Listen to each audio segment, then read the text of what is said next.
সম্মানিত ভাই ও বোনেরা, আসসালামু আলাইকুম ওয়া রাহমাতুল্লাহি ওয়া বারাকাতুহু। কেমন আছেন সবাই? আশা করি আল্লাহর রহমতে ভালো আছেন। আল্লাহ পাক আপনাদেরকে সুস্থ ও সবল রাখুক, এটাই কামনা করি। একজন ভাই প্রশ্ন করেছেন যে কবরে মাটি দেওয়ার দোয়া সম্পর্কে নিয়ে একটু আলোচনা করুন। তো মূলত এরূপ প্রশ্ন অনেক ভাইয়ের মধ্যে থাকতে পারে। তো আজকে সেই বিষয় নিয়ে আলোচনা করব। তো ভিডিওটি মনোযোগ সহকারে দেখবেন।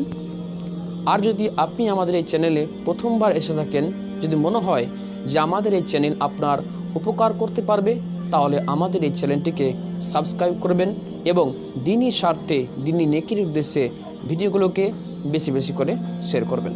আসুন শুরু করা যাক। বন্ধুরা, দোয়াটা বলার আগে আমরা প্রথমে জেনে নেব যে মাটি দেওয়ার সুন্নত পদ্ধতিগুলি কী কী। আমরা তাড়াহুড়ো করে ভিড়ের কারণে যে যেমনভাবে পারে মাটি দিয়ে দেয়, কিন্তু অ্যাকচুয়ালি যে কোনটা সঠিক নিয়ম সেটা কিন্তু আমাদের জানা থাকে না। তো আজকে সেই সুন্নতগুলি বলবো।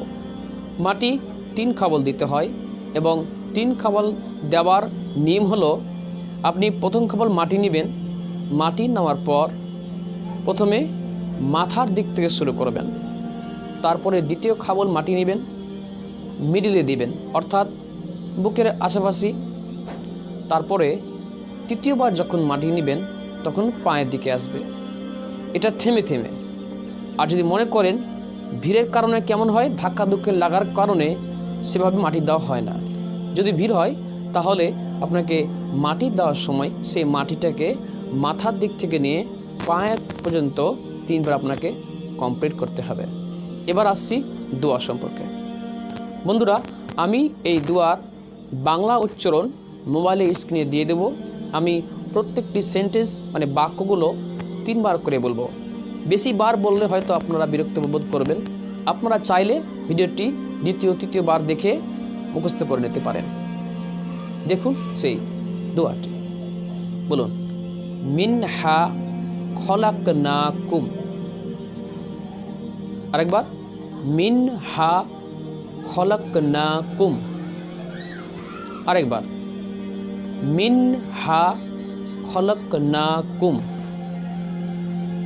এবার আসবো দ্বিতীয় খাবলের মাটি দেওয়ার দোয়া নিয়ে। ওয়াফিহা নুঈদুকুম,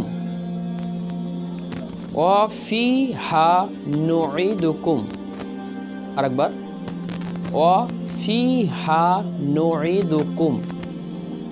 এরপরে তৃতীয় খাবলের দোয়া বলবেন, ওয়ামিনহা নুখরিজুকুম তারাতান উখরা। আরেকবার, ওয়ামিনহা নুখরিজুকুম তারাতান উখরা। আরেকবার, ওয়ামিনহা নুখরিজুকুম তারাতান উখরা। তো বন্ধুরা, এই ছিল আজকের ভিডিওটি। যদি এই দোয়াটি মুখস্থ না হয়, কমপক্ষে এই ভিডিওটি 3 থেকে 4 বার দেখবেন। আশা করি ইনশাআল্লাহ মুখস্থ হয়ে যাবে। আর যদি এই ভিডিওটি পেয়ে আপনার উপকার হয়ে থাকলে তাহলে অবশ্যই আপনার বন্ধু, ভাই, চাচা ও আত্মীয়দের মাঝে ভিডিওটি বেশি বেশি করে শেয়ার করবেন, যাতে করে তারাও এই দোয়া সম্পর্কে অবগত থাকবে। মনে রাখবেন, আপনার একটি শেয়ার করার কারণে যদি কোনো ভাইয়ের উপকার হয় তাহলে তার তো নেকি হবেই, তার সঙ্গে সঙ্গে আপনার ও আমার সদকায়ে জারিয়া নেকি চলতে থাকবে। তো দিনের নেকি উদ্দেশ্যে ভিডিওটি বেশি বেশি করে শেয়ার করুন।